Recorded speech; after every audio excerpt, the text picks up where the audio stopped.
Chapter 48. We will traverse that expanse when we come to it. As the population of the atoll got to work, and Anastasia went off with Scythe Faraday, Lorena took Grison, Jory, Morrison, and Astrid to a building on the island's only hill. They climbed up a winding stair to a large circular room at the top. The room was all windows, like a lighthouse, and nothing had been built to obstruct the view. So it had a 360-degree vista of the atoll. Lorena pointed to hundreds of names engraved into the support columns. We built the view house as a memorial for the Nemus agents who died when we first arrived. This is the very spot where the laser turret that killed them stood. Now it's a meeting place for important matters, or at least the matters certain people felt were important. I wouldn't know, because I was never invited. From what I can see, said Grison, yours was the work that actually mattered. Important work, Yuri quipped, often loses the spotlight to self-important people. Loriana shrugged. I got more done without the attention anyway. Outside, they could see things getting underway. Crates being opened down by the docks, vehicles large and small already heading for the launch pads, as well as small boats traversing the 10-mile lagoon toward the far-flung islands of the atoll. We should help them, said Yuri, but Grison shook his head wearily. I'm spent, he said. We all are. It's all right to let the people here handle this part. We can do everything. Fine with me, said Morrison. I'd rather sail with the dead than have to unload them.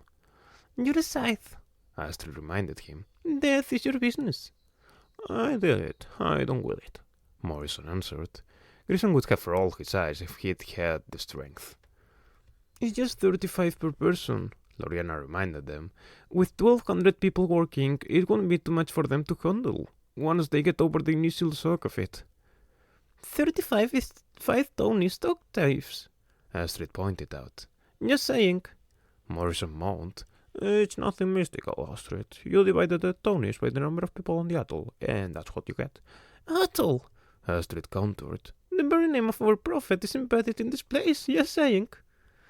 Or, Jory said, it's a war that existed for thousands of years before our dear friend Grison Tall Eber was born.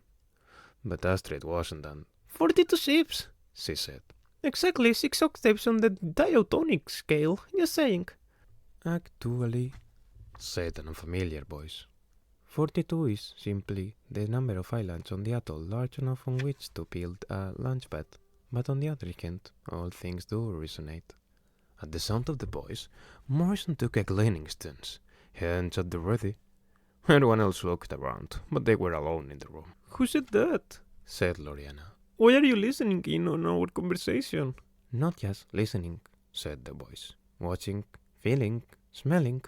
And if your conversation had a flavor, I would say it was buttercream, because it's all just icing on the cake. They traced the voice to a speaker in the ceiling above them. Who is this? Loriana asked again.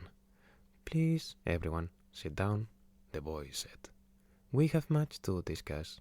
Grison, I know the Thunderhead told you that all would be explained when you arrived. I have been given the honor of doing so, although I can see you've reached your own conclusions already. It was, of all people, Morrison who figured it out. Did the Thunderhead create a new Thunderhead? Yes, but I prefer to be called Cirrus, it said, because I am the cloud that rises above the storm. Faraday took Sidra to an old bunker that was here long before any of them were born. Once there, she told him of her death revival, and time in Sub-Sahara. Faraday told her of his last 3 years. For him, there was not much to tell. Then he went searching through the rooms of the bunker. I know it's here somewhere, he said. When he finally came out, he was wearing an ivory robe, but not his own, for this one had an image on it. What on earth? The Vitruvian man, Faraday told her. This was one of Scythe Vince's robes. It's old, but still bearable. Certainly better than the one I've been wearing all these years. He raised his arms, and so did the Vitruvian man. 4 arms, 4 legs. Da Vinci would have been honored to have you wear his robe, I doubt that, but he's long dead, so he won't care, Faraday said. Now, if you'll indulge me, we need to find a razor. Cider was no barber, but he did find a pair of office scissors in a drawer and helped Faraday trim his beard and hair, which was a much better business than when Yuri helped Scythal Yuri brush his eternal locks. So, you met Ali Yuri, did you? Faraday said, mildly amused. Narcissus incarnate, that man. I saw him once on a visit to Endura years ago. He was in a restaurant trying to seduce the sister of another scythe. He is the one person who should have been there on Endura when it sank.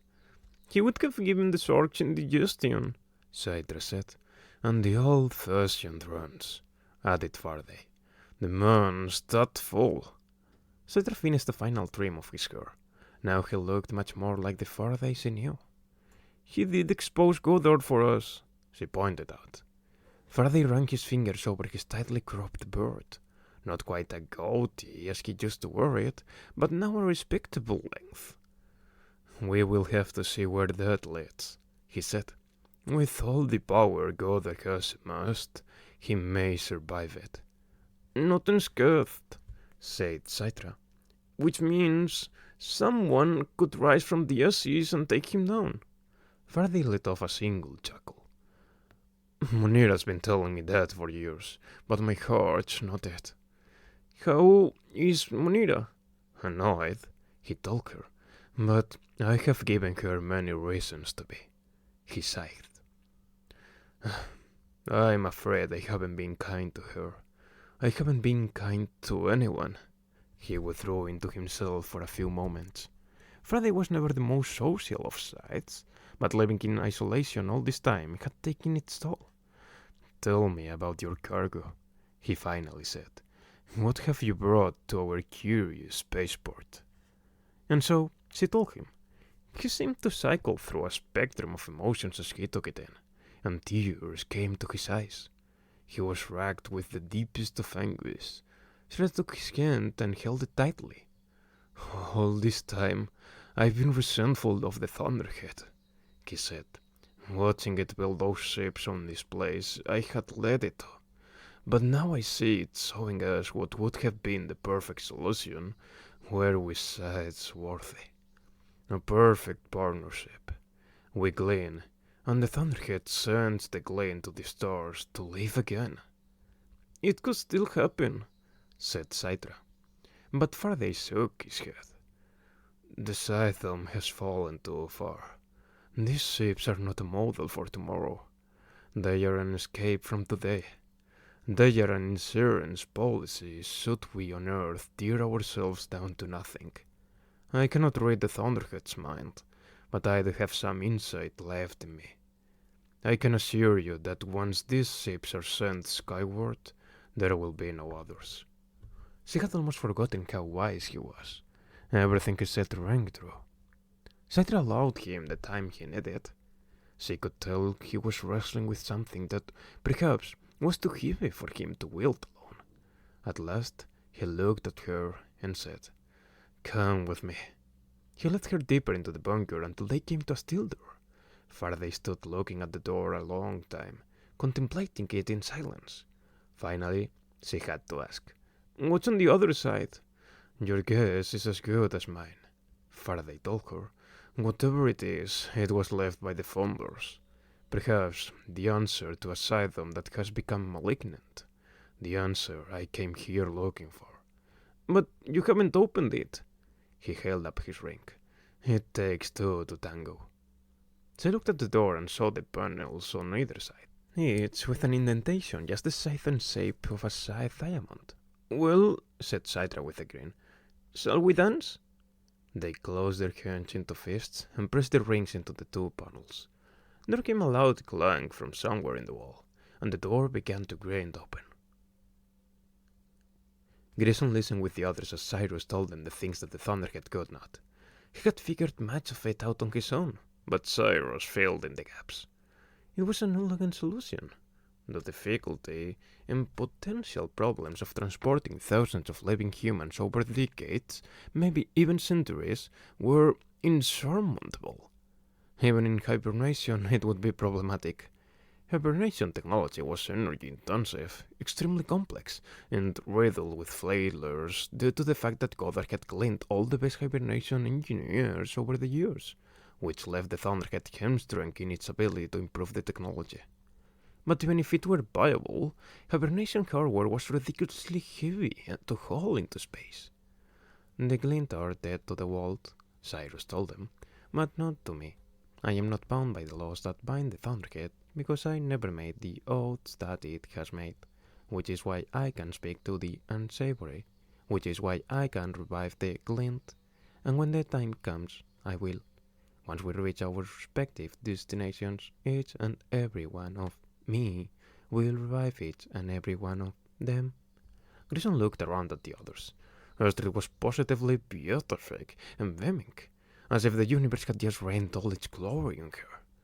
Jory glanced at Grayson, probably struck by the same revelation, that Cyrus was born of the moment the Thunderhead experienced what it was to be human.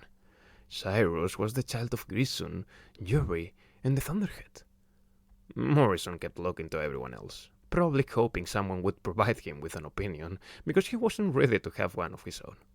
And Loriana, who had been nothing but positive since the moment she greeted them, was serious and pensive as she worked through it all. She was the first to break the silence with a question. But I've seen the schematics. I've even been inside some of the ships during construction, she told Cyrus. Those ships are designed for living crews. If you can pilot the ships and have all the colonies you need in the holds, why do you need crews? Because this is your journey, not mine, Cyrus told them. Just as you, a human, had to prove the plan. Just as humans have to bear the dead to the ships, the living must make this journey.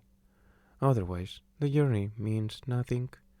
You would become passive participants in your own future, and that must never happen.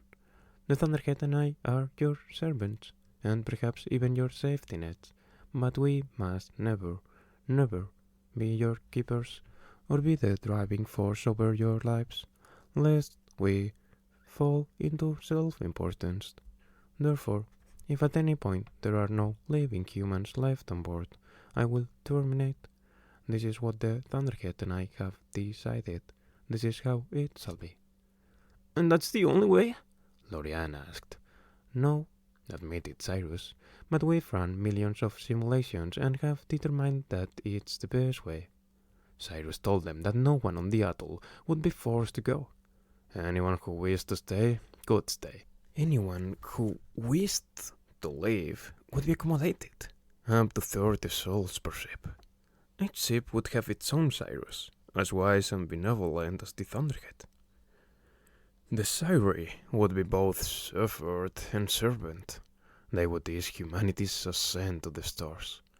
And now that it had begun to sink in, the questions came, one on top of the other. How would they survive in such close quarters? What would happen to children born during the journey? What if the living population on the ship grew too large? Grayson put up his hands. Everyone, stop, he said. I'm sure Cyrus and the Thunderhead have considered every possible scenario. And besides, these are questions we have to answer now. Agreed, said Cyrus. We will traverse that expanse when we come to it. But I still don't get it, said Morrison. Why Tonists? Because, said Astrid, as smug as could be, we're the chosen ones. We have been selected by the Tone, Toll, and Thunder to populate the heavens. And Cyrus said, Actually, no. Astrid's haughty countenance began to crack. But the Thunder told us to bring our dead here, which means the Tone chose us for deliverance. Actually, no, said Cyrus. It was a terrible thing that Scythes have targeted your faith. The Thunderhead could not stop that, and yes, it's true that those Glintonies provided 41,948 human vessels, but that is where your contribution must end. I don't understand, said Astrid. And so Cirrus laid all the remaining cards on the table. The glint are glint. It would be fundamentally wrong to grant resurrection from gleaning. No one in the post-mortal age has ever been granted that, so why should they? But there is a fair and equitable compromise. The Thunderhead and I have within us the full and complete memory constructs of every human being who has lived over the past 200 years. Of those, we have selected 41,948 of the most suitable historical identities for this colonization effort. The best of humanity, if you will. The minds of the noblest postmortal who ever lived. Poor Astrid looked bloodless. She sat down, trying to absorb this news, the devastating collapse of all she held through. When the bodies are revived, said Cirrus, they will be given the memories and minds of those chosen individuals. And what of the Tonys who lost their lives? Astrid said slowly, holy. It will still be their bodies, it will still be their spirits, even if such things exist. But that part of who they were will be conjoined to entirely different identities. You're saying they'll all be supplanted? Implanted, corrected Cirrus. They have already been glint, which means who they were, by the statutes of this world, has been taken from them lawfully. Therefore, implanting is the most magnanimous, most just choice. Grayson could feel Astrid's pain like an open wound. Jorah took Astrid's hand for comfort. Morrison looked mildly amused. Well, maybe there are Tonys among the people the Thunderhead chose, said Loriana, always looking for that silver lining. Isn't that right, Cirrus? Actually, no, Cirrus said. Please understand, there were many difficult parameters to meet. It was critical that the Thunderhead chose only those who would work well in a diversified environment and not jeopardize the success of a colony. Unfortunately, Tonys are not known for integrating well with others. Everyone was silent. Astrid was beyond crestfallen. But don't we get a say? Actually, said Cirrus, no. The iron door in the bunker opened on a long, dim hallway with a large control room at the far end. And, unlike all the hardware in the outer part of the bunker, the panels of this control were lit and running, despite being covered in layers of dust. A communication center? Suggested Citra. So it would seem, agreed Faraday. As they stepped into the control room, motion sensors were triggered, and lights flickered on, but only in the room. Above the bay of consoles was a window that looked out onto darkness that had not seen light for 200 years. There was a security pad on one of the consoles, just like the two at the door, and two indentations into which side rings could be pressed to unlock a large switch on the panel. Saito reached toward the console. Unwise, said Faraday. We don't know what it does. That's not what I was reaching for. She brushed away some dust to reveal something that Faraday hadn't yet seen. There were several pieces of paper on the console's desk. Citra gingerly lifted them. They were brittle and yellow, full of handwriting she couldn't quite read. Pages of a scythe journal. Faraday took a good look at them, but shook his head. They're in a mortal language I never studied. We should take them to Munira. She might be able to decipher them. They searched the room until they found a power panel with a series of light switches labeled as floodlights that would illuminate the space beyond the control room windows. I'm not sure if I want to know, Faraday said, but of course he did want to know. They both did, so he threw the switches. Several of the lights on the other side of the glass flickered and blew out, but enough remained to illuminate a cavernous space beyond. It was some sort of silo. Citra remembered learning about such things in her mortal history class. Mortal cultures had a habit of storing doomsday weapons in holes in the ground like this one. Weapons that were poised at all times to launch at the enemies, who in turn had their own weapons poised, like two sides with blades perpetually at each other's throats. But the missile that had once occupied this silo was long gone. In its place were two silver prongs filled with riches and rings. Emptiness, Citra quickly concluded. No, said Faraday. Transmitters. There's an interference signal that keeps the atoll hidden, he said. It must emanate from here. There's got to be more to it than that. Seems like an awful lot of trouble just to create static. I would tend to agree, said Faraday. I believe this transmitter was meant to serve a far greater purpose. He took a deep breath. I believe we have found what I was looking for. The Founder's fail-safe. Now, we just have to figure out what it does. I am one soon to be many, and I have been embedded with 4 self-destruct protocols. Contingency 1. The absence of human life while in transit. Should no living humans be left on board, and I become nothing more than a vessel carrying the dead, I am obliged to self-destruct.